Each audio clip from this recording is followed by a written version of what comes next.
네, 안녕하십니까. 이번에 제로데이를 쉽게 찾을 수 있는 아이패스를 활용한 기법에 대해서 설명드릴 윈스의 진철규라고 합니다.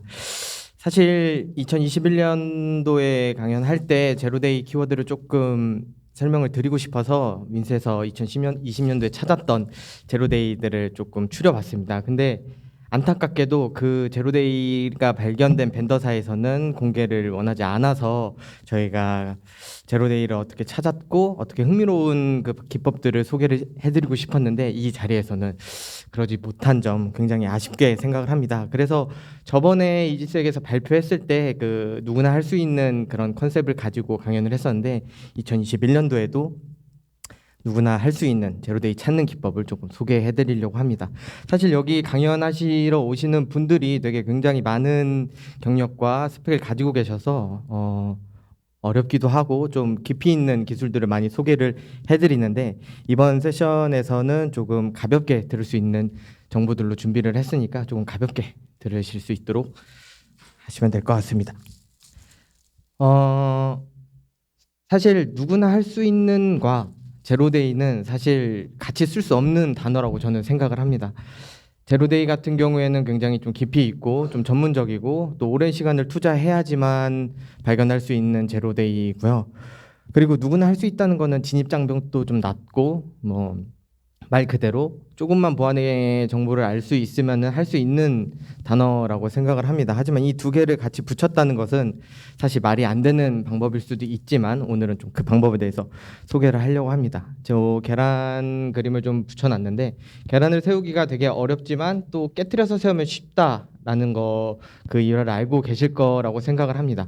하지만 그 방법을 알기 전까지는 쉽게 세울 수 없다는 거를 모두들 다 알고 계실 텐데요.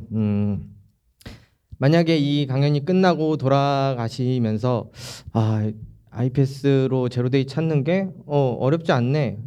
정말 쉽다. 나도 할 수 있을 것 같은데라는 그 감정을 가지고 돌아가신다면 저도 오늘 이 강연이 끝나고 굉장히 만족스럽게 회사에 돌아갈 수 있을 거라고 생각을 합니다.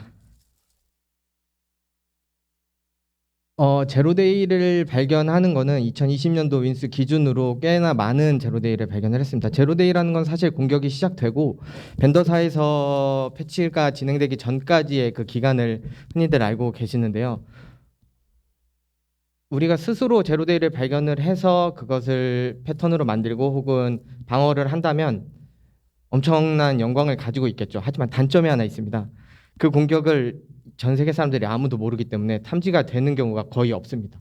흔히 말하는 우리가 섀도우 복싱이라고 하는 것처럼 우리가 스스로 공격하고 우리가 막는 형식을 가지고 있습니다. 하지만 그런 제로데이 기법을 소개하기에는 누구나라는 타이틀이 붙일 수가 없겠죠. 그래서 저희가 생각하는 방법은 훔쳐오는 겁니다. 흔히 말하는 뭐 요즘 말로 이제 감아온다고 하죠. 다른 사람의 뭐 경쟁사의 그런 제로데이나 아니면 옆에 뭐 스터디하는 혹은 뭐 커뮤니티에 돌아다니는 그런 기법들을 훔쳐오는 것이 아니라 실제로 제로데이를 발견을 하고 공격을 진행하는 공격자, 즉 해커의 그 트래픽을 훔쳐오는 기법을 오늘 소개해 드리려고 합니다. 이 방법의 장점은 뭐냐면 굳이 내가 제로데이를 발견하기 위해서 그 소프트웨어나 혹은 그 코드를 보지 않고도 다양한 소프트웨어의 제로데이 공격을 파악을 할 수가 있다는 장점이 있습니다. 또한 해커들의 공격을 훔쳐온다고 해서 누군가가 우리에게 소송을 걸거나 혹은 뭔가 딴지를 걸 일이 없기 때문에 조금 더 빠르게 조금 더 신속하게 대응을 할 수 있다는 장점이 있습니다. 또한 제로데이 공격이 발생이 되고 나서 약 한 평균 한 3달 정도가 지나면 그 공격의 트래픽 수가 엄청나게 증가를 합니다. 공격자들은 제로데이를 통해서 이득을 충분히 받고 또한 자기가 할 일이 다 되었다고 판단을 했기 때문에 그거를 디웹이나 혹은 블랙 커뮤니티 같은 데다가 공개적으로 오픈을 하곤 합니다. 그래서 3달 후에 일어날 공격들을 미리 막을 수 있는 장점도 있고요. 그 다음에 두 번째로는 우리 스스로에게 자부심을 좀 가질 수 있는 그런 기법이라고 할 수 있겠습니다. 사실 악성 코드 같은 경우에는 행위 기반의 탐지를 통해서 많은 신규 악성 코드들이 탐지가 됩니다. 혹은 랜섬웨어 같은 경우에는 뭐 파일 암호화나 혹은 확장자를 임의로 바꾸는 경우에 랜섬웨어로 판단을 하고 그 악성 코드를 신규로 등록하는 방법도 있지만 아이패스를 활용한 취약점 탐지는 필수적으로 취약점을 탐지할 수 있는 키워드들이 존재를 합니다. 취약점 같은 경우에는 어떤 스트링 값이나 혹은 공격 기법에 그 트래픽을 흘려서 그게 공격의 트리거가 되고 본인이 원하는 정보를 얻을 수 있는 방식을 취하는데요. 그렇기 때문에 IPS는 그런 백신과 다르게 무조건적으로 키워드가 필요합니다. 그렇다면 제로데이는 세상에 공개되지 않은 공격인데 그 공격의 키워드를 어떻게 뽑아내느냐가 지금부터 관건이라고 할 수 있습니다. 준비물은 딱 두 가지입니다. 그 공격자가 공격을 할 수 있는 키워드와 그 다음에 우리가 흔히 말하는 허니팟이라는 내용이 있습니다. 허니팟이라는 것은 일반적으로 허술하게 만들어 놓은 서버나 사이트를 이야기합니다. 공격자들이 너희들이 여기다가 공격을 마음대로 하고 우리는 그 공격의 기법들이나 트래픽을 수집하는 목적으로 운영이 되고 있습니다. 윈스 기준으로는 굉장히 많은 허니팟을 가지고 있습니다. 그래서 공격자의 그런 트래픽이나 이런 현황들을 파악하는 데는 큰 무리가 없지만 실제 일반이나 혹은 기업체들에서 허니팟을 운영하기에는 사실상 쉽지는 않습니다. 서버를 구매하거나 혹은 비용을 들여서 유지를 해야 하는데 그 허니팟을 비용을 들여서 굳이 할 필요 없이 회사에서 운영하는 서버들이나 홈페이지에도 분명히 공격자들의 트래픽이 들어올 것입니다. 그래서 따로 허니팟을 구축하지 않고 이런 회사 서버나 혹은 홈페이지를 이용해서 진행을 하게 되면 됩니다. 키워드입니다. 취약점 공격이 일반적으로 사용하는 취약한 단어들이 있습니다. 여기 보시면은 wget이라든지 혹은 자바스크립트, 뭐 널값이라든지 뭐 베이스64 디코드 같은 경우. 근데 이거의 공통점은 뭐냐면 일반적으로 사용하는 단어의 옵션이라는 겁니다. wget 같은 경우에는 리눅스나 혹은 IoT 계열에서 파일을 다운로드 받거나 하는 명령어인데요. 요즘 악성 코드와 취약점의 결합이 이루어지면서 취약점에 wget을 실어서 악성 코드를 다운로드 받고 그 악성 코드가 실행됨으로써 다시 한번 웜 기능으로 전파하는 이런 프로세스를 가지고 있습니다. 그래서 다른 종류들도 많지만 wget을 활용해서 어떻게 제로데이를 찾을 수 있는지 좀 이야기를 해드리려고 합니다. 사실 취약점 공격이 들어오면은 그들이 많이 사용하는 단어들이 있습니다. 그 키워드들을 하나씩 모으다 보면은 이것 또한 자산이 될 것이고 또한 취약점 탐지를 할 수 있는데 고도화 전략이 될 수 있다고 생각합니다. 스노트 룰입니다. 스노트. 일반적으로 스노트 룰은 오탐이 없도록 저 컨텐트 부분을 굉장히 많이 쓰거나 혹은 오프셋 뎁스 같은 범위를 지정해서 사용을 하는데 순순히 포트도 지정하지 않고 IP도 지정하지 않고 순수 컨텐트에 wget만 올려놔서 모니터링을 하게 됩니다. 이 모니터링의 장점은 미탐이 없습니다. wget을 가지고 들어오는 모든 취약점 공격을 탐지를 할 수가 있다는 것인데요. 단점은 오탐이 너무나 많습니다. wget을 사용하는 일반적인 서버들도 많기 때문에 wget 때문에 발생되는 오탐을 우리가 일일이 컨트롤하기가 굉장히 어렵다는 것입니다. 이거를 쉽게 설명을 하면 칼든 사람이 모두 강도는 아니지만 강도가 모두 칼을 들었다라는 생각으로 접근을 한 겁니다. 물론 사람들이 모두 칼을 들고 있는 사람들을 조사를 하면 분명히 논란이 있겠죠. 하지만 컴퓨터나 트래픽에서는 그런 논란이 걱정이 없기 때문에 이 wget을 활용해서 이 하나의 제로데이를 찾아보도록 하겠습니다. 뭐 스포 아닌 스포를 먼저 해드리자면 그 wget을 사용해서 2020년도 하반기에 그 트래픽을 분석을 하면 72%의 오탐률을 가지고 있습니다. 결국 10개의 탐지되는 트래픽 중에 7건, 8건 정도가 오탐이라는 뜻이고 나머지 2건이 취약점 공격이라는 뜻입니다. 굉장히 많은 오탐률을 가지고 있지만 앞서 말씀드렸던 것처럼 미탐을 없애기 위해서 이런 패턴을 추출을 했다라고 생각을 하시면 됩니다.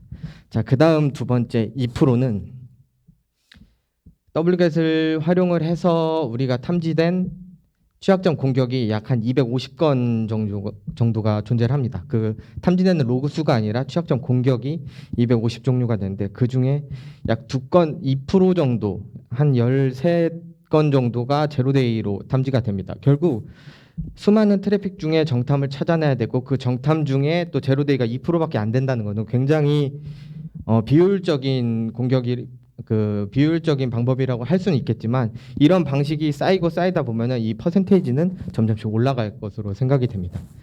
그리고 마지막 43%라고 얘기를 한 거는 저희가 찾았던 제로데이 공격에 지금 벤더사가 패치를 한 경우가 43%밖에 되지 않는다는 겁니다. 나머지 57%는 그 공격이 아직도 통한다는 거고 그 벤더사가 패치가 진행되기 전까지는 저희가 지금 IPS로 탐지를 하고 차단하고 대응하고 있는 상태입니다. 이런 의문이 들 수 있습니다. 사실 트래픽 공격을 실제적으로 보시지 않은 분들은 우리 회사나 우리 서버가 공격이 그렇게 많이 들어올 것인가 라는 의문을 가지실 수 있습니다. 사실 2016년도 이전에는 그렇게 공격이 많지는 않았습니다. 우리가 실제적으로 유의미하게 건질 수 있는 트래픽들이 그렇게 많지는 않았는데 2017년도부터 그 악성 코드와 취약점의 콜라보가 이루어지면서 굉장히 그 네트워크 트래픽에서도 취약점 공격이 많이 일어나고 있습니다. 자, 어떻게 진행이 되냐면 처음에 취약점 공격으로 장비에 침투를 합니다. 사실 요즘은 IoT 계열 쪽에서도 굉장히 많이 들어오는데 취약점 공격이 들어오면 그 취약점 공격으로 뭐 내부의 DB를 스캔하거나 혹은 정보를 가져가는 게 아니라 악성 코드를 다운로드 받는 그 취약점 공격으로 들어옵니다. 그럼 그 취약점이 트리거가 되면 그 악성 코드가 실행이 되고 그 내부 감염 그 단말이 감염이 되겠죠. 여기서 끝나는 것이 아니라 그 내부 감염된 단말이 다시 웜 기능을 통해서 랜덤 IP 혹은 동일 네트워크 대역에 똑같이 취약점 공격을 진행하게 됩니다. 그렇기 때문에 한번 하나의 단말이 감염이 되면 정말 기하급수적으로 또 다른 피해 단말이 나타나고 그 피해 단말에서 또다시 네트워크 트래픽이 발생되기 때문에 사실 한 사람이 모든 트래픽을 감당하기에는 너무나 많아버린 수준까지 되어버렸습니다. 현재 시점에는요. 이거는 이제 제가 PPT를 5월 5일 날, 5월 6일 날 제출했는데 5월 4일 날 또 한번 로그를 확인을 해본 겁니다. 저희 그 윈스에서 갖고 있는 허니팟의 그 IPS 로그입니다. 사실 8시 18분부터 뭐 8시 17분까지 거의 1분 평균에 10건의 트래픽이 들어옵니다. 이것은 저 공격명에도 확인할 수 있지만 Wget 머리어시2 패턴입니다. 아까 앞에 말씀드렸던 그 단순한 그 스노트 패턴이라고 할 수 있습니다. 여기 1분에 평균 10건이라고 하면 6초에 한 번씩 들어온다는 거고 오탐률이 72%라는 것은 거의 약 10초에 한 번씩은 공격이 들어온다고 확인을 할 수가 있습니다. 여기서 이제 IPS의 로우 데이터 기능을 활용을 해서 내부 트래픽을 조금 확인해 보려고 합니다.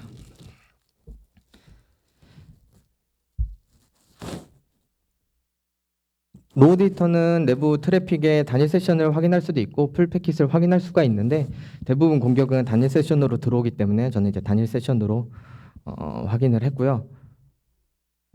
로우 데이터로 확인을 하면 저기 제가 파란색으로 드래그를 해놔서 표시를 해놨는데 wget에 이제 악성 C2와 그 악성 코드 경로가 표시가 됩니다.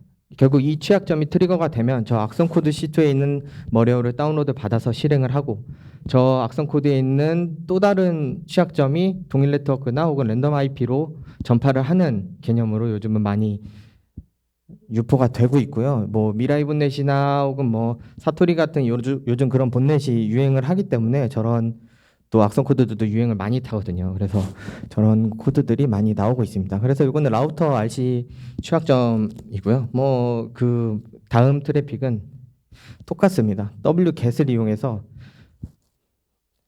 악성 C2와 빈즈와 그 다음에 이제 그 OS에 맞는 그 악성 코드가 전파가 되는 거고요.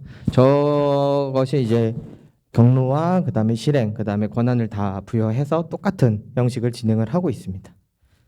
마지막으로도 같은 원리입니다. 뭐 취약점들이 워낙 많기 때문에 이런 취약점들 wget에 탐지되는 악성 C2이고요. 뭐 경로와 뭐 IP는 다 다르지만 거의 비슷한 본넷의 C2를 갖고 움직이고 있다고 할 수 있습니다. 여기 보면 아래에 라우터라든지 아니면 PHP라든지 SDK라든지 사실 저런 취약점이라는 거는 이 트래픽만 가지고는 알 수가 없습니다. 이 트래픽을 보고 아 이게 STK RC 취약점이구나라고 알 수 있는 거는 사실 누구나 할 수 있는 건 아니잖아요. 하지만 이 방법도 그렇게 어렵지는 않습니다. 지금까지 탐지됐던 것들을 가지고 좀 분석을 좀 해봐야 합니다. 처음에는 위에 보면 제가 구글로 그냥 검색을 한 거예요. URL이랑 그 다음에 뭐 흔히 최대 POC 사이트라고 불리우는 이제 익스플로이트 DB 같은 거를 이용을 해서 검색을 하면 어떤 취약점인지 확인을 할 수가 있습니다. URL이나 혹은 내부 스트링 값을 확인을 해서 구글에 검색을 하고 익스플로이트 DB나 혹은 뭐 바이러스 토탈이나 아니면 다른 취약점 사이트 커뮤니티에 있는지 확인을 하면 그게 어떤 취약점인지 확인을 할 수 있습니다. 자, 두 번째로 아까 그 C2 있지 않습니까? C2는 바이러스 토탈에서 입력을 하면 이 C2가 악성 코드인지 악성 코드를 유포하는 사이트인지 혹은 정상 사이트인지를 확인을 할 수가 있습니다. 그리고 그 내부에는 어떤 악성 코드가 유포되고 있는지 확인을 하는 그런 시스템을 가지고 있죠. 이 단순한 검색을만 가지고도 어떤 취약점으로 들어왔고 이 C2가 어떤 악성 코드를 유포하고 있는지 확인을 할 수가 있습니다. 지금 제가 확인한 거는 5월 3일 날 이제 마지막으로 등록된 악성 코드인데 하루 전에 올라와 있는 겁니다. 세상에 눈 뜬 지 하루 정도 되는 악성 코드를 지금 그냥 간단한 wget으로 확인을 할 수 있다. 뭐 이런 취지로 볼 수 있습니다. 이제 여기서 또다시 제로데이를 확인을 해야 되는데요. 제로데이라는 거는 아까 그 검색을 했을 때 안 나오는 친구들이 제로데이일 확률이 높습니다. 왜냐하면 세상에 공개되지 않았고 공격은 확실한데 누구도 언급을 하지 않은 것들이 공격자들만 알고 있는 제로데이 공격이라고 할 수 있습니다. 그 악성 코드 내부에 보면 아까 말씀드린 그 웜 기능을 탑재를 하는데 하드 코딩으로 취약점들이 다 하드 코딩 되어 있습니다. 위에 보면 IP와 쉘 경로, 그 다음에 요 하나, 둘, 셋, 세 개의 취약점들이 어떤 취약점인지는 아까 말씀드렸던 그 구글 취약점으로 확인을 할 수가 있습니다. 이 세 개는 경로만 치고 POC를 검색을 하면 충분히 나오는 취약점이고요. 두 번째 같은 경우에는 모두 다 나오는데 저 다섯 번째 RC만 지금 어떤 취약점인지 확인을 못했습니다. 그 당시에는. 그래서 이거는 지금 현재 공개가 되지 않은 취약점이고 이것이 지금 제로데이일 확률이 높겠다라는 판단으로 추적 관리를 하게 됩니다. 사실 이 취약점 같은 경우에는 공개가 되어 있지 않지만 누군가는 지금 사용을 하고 있는 거고 혹은 내가 뭐 검색 실력이 부족해서 혹은 검색을 잘못해서 검색이 안 되는 경우도 있겠지만 대부분은 제로데이일 확률이 높다고 저는 생각을 합니다. 그러면 아까 뭐 1분에 뭐 60개, 뭐 1분에 20개 정도 탐지가 된다고 하면은 이 수많은 wget을 어떻게 관리를 해야 되는지 알 수는 없습니다. 왜냐하면 하루에 24,000개가 넘는 트래픽을 확인을 하는 거는 정말 불가능하거든요. 그래서 wget으로 탐지됐던 패턴들을 지금 고도화를 시켜야 됩니다. wget뿐만 아니라 거기 내부에 들어가 있는 뭐 URL이나 혹은 페이로드를 통해서 RC 패턴들을 추출을 하고 그 패턴에 탐지가 되지 않는 wget을 확인을 하는 과정을 거쳐야 됩니다. 이러지 않으면 하루에 24,000개에 달하는 취약점 공격을 모두 확인하는 건 정말 불가능하기 때문입니다. 사실 자동화 프로그램이나 윈셋에서 사용하는 그런 툴들로 분류가 가능은 하지만 사실 일반적으로는 사실 그게 불가능하거든요. 그래서 탐지된 취약점들은 고도화로 취약점을 따로 패턴을 추출을 하고 나머지 wget만 보는 방식으로 진행을 하면 됩니다. 그리고 악성 코드를 확인을 해서 일반적으로 키워드로 탐지됐던 취약점뿐 아니라 악성 C2나 혹은 그 악성 코드에 탐지되어 있던 취약점들을 패턴으로 다시 추출을 하게 됩니다. 이렇게 진행을 하게 되면은 결국 wget과 unknown, 우리가 알 수 없는 취약점들만 남게 됩니다. 이런 것들을 한 50회 정도 하다 보면은 순수 자기가 운영하고 있는 한 400개, 500개 되는 패턴과 wget 그리고 키워드를 활용을 하면 충분히 제로데이를 확인을 할 수 있을 거라고 생각을 합니다. 사실 저희도 그런 취약점 분석을 업으로 삼고 있는 사람들이잖아요. 그럼에도 불구하고 한 6개월에 한 20개 정도를 찾는 것 같습니다. 하지만 그 20개를 찾는 거는 외부에 공개도 하지도 못하고 그냥 순수 우리가 프라이드로만 가지고 있는 방법이지만 이게 나중에 3개월, 6개월 지나고 나서 공격이 급증할 때 그 뿌듯함은 그 말로 표현할 수가 없겠죠. 그래서 이 과정을 한 100번 정도, 최소 100번 정도만 반복을 한다면은 여러분들이 갖고 있는 IPS 장비나 혹은 개인 보안 장비를 통해서 제로데이를 찾는 거는 그렇게 어렵지 않을 거라고 생각을 합니다. 사실 이 정도까지 말씀을 드리면 진짜 정말 별거 없다라고 생각을 하실 수가 있어요. 하지만 이 방법이 누구나 할 수 있지만 아무나 할 수 없는 방법이라고 말한 게 이 바로 반복 작업이거든요. 그래서 이 방법을 통해서 충분히 여러분들이 제로데이를 찾고 그 제로데이를 통해서 여러분들의 자산과 장비를 조금 지키는 방법으로 사용이 됐으면 좋겠습니다. 사실 제가 질문 시간을 한 5분 정도 잡았는데 사실 제가 누구나 할 수 있는 시리즈를 강연을 하면 그 약간 Q&A에서 질문을 하시는 분이 많이 없더라고요. 그래서 한 4분 정도 시간이 남았는데 자유롭게 좀 질문 주시면 제가 답변해 드리도록 하겠습니다.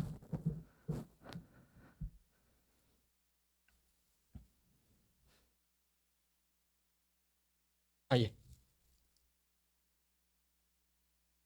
네. 네.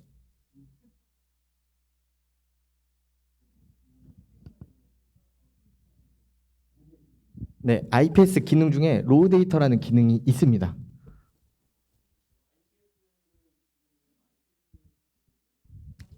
그렇습니다. 그래서 제가 제목에도 그냥 IPS를 활용한이라고 타이틀을 붙인 것도 IPS에서는 탐지되는 그 기준으로 로우 데이터를 추출할 수가 있어서 그 기능을 사용한 겁니다.